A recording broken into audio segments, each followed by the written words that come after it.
look, they play with a lot of heart, a lot of passion. They got some guys that can shoot. Blanche is just an unbelievable player, 18 rebounds, 19 points. He's extremely dominant, and he's good enough to try to get them a few wins at the Worlds.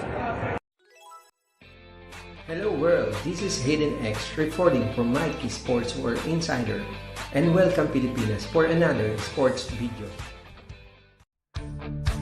Gilas Pilipinas, tinalo ang Adelaide 36ers sa una nilang tune-up game. Tinalo ng pambansang koponan ng Pilipinas ang Adelaide 36ers ng Australia 92-83 sa isang tune-up game na ginanap sa Meralco Gym.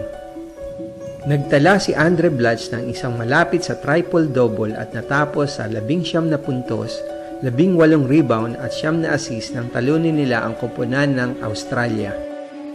Sa unang 3 quarters ay nakuha ng Gilas ang kalamangan sa kalaban. Pero sa ika-4 na quarter ay humataw ang 36ers na nagtala ng kalamangan sa Gilas 81-80. Umiskor si R.R. Pugoy ng 8 sunod na puntos sa huling minuto ng 4th quarter para tulungan si Andre Blatch na makuha ang panalo. At si Japet Aguilar ang tumapos ng laro nang magpakita ito ng isang malupit na slam dunk sa huling segundo ng laro.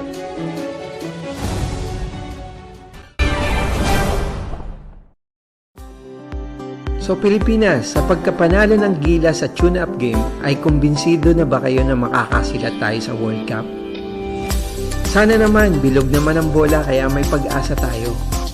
Kaya tuloy-tuloy lang ang suporta natin sa Gilas at walang bibitaw. Mabuhay and God bless!